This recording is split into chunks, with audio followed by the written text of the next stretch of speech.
पाकिस्तान उपरे आक्रमण बेलर सीधा दृश्य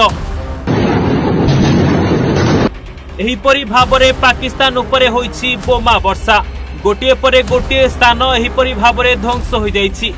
ए दृश्य होछि संपूर्ण सत भारत आक्रमण बेलर ए होछि सत सतिका वीडियो पूरा ध्वंस हो जाइछि पाकिस्तान।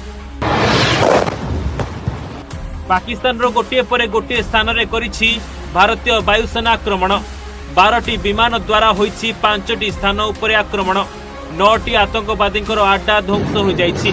300 रु अधिक आतंकवादी एही आक्रमण रे मृत्यु होईछि। माटी रे मिसि जाइछि आतंकवादी आड्डा। टिके ही दृश्य को देखंतु केमिति आक्रमण हेउछि। अंधार राति रे भारतीय जवान माने केमिति आक्रमण करूछंती। वायु वीर माने करूछंती तुहाकु तुहा आक्रमण। अचानक पाकिस्तान भितरे धसई पशिथिला भारतीय वायुसेना किछि बुझिबा आगरु एहीपरि भाबरे करिथिला आक्रमण।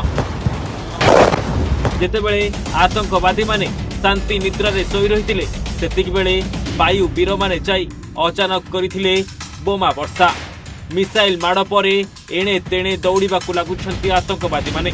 300 रु अधिक आतंकवादी मृत्यु होईछि। पूरा बिछाड़ी होई पड़िछि खंड विखंडित आतंकवादी देह। ए हेउछि आक्रमण बेलर सीधा दृश्य। एपरि भाबरे अति भयंकर रूपरे होईछि आक्रमण। अधारु अधिक पाकिस्तान पूरा ध्वंस हो जाइछि। एही आक्रमण रे 8टी सुकोई 4टी राफेल विमान शामिल होइथिला। एभली आक्रमण होईछि जे पाकिस्तान पूरा डरी जाइछि। पूरा भय रे बे पाकिस्तान। समय पूर्वर होईछि भारत रो एयर स्ट्राइक। मॉकड्रिल पूर्वर मोदी आदेश देथिले आक्रमण करिबा पई। निजे एयर स्ट्राइक रो लाइव दृश्य को देखिथिले। मोदी को ठारू अमित शाह, राजनाथ सिंह, अजित डोभाल सब एका संगरे बसी ऑपरेशन सिंदूर देखुथिले।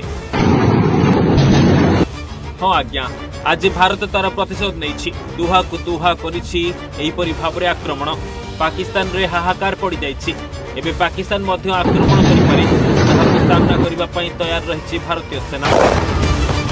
Bureau report Odisha Bhaskar.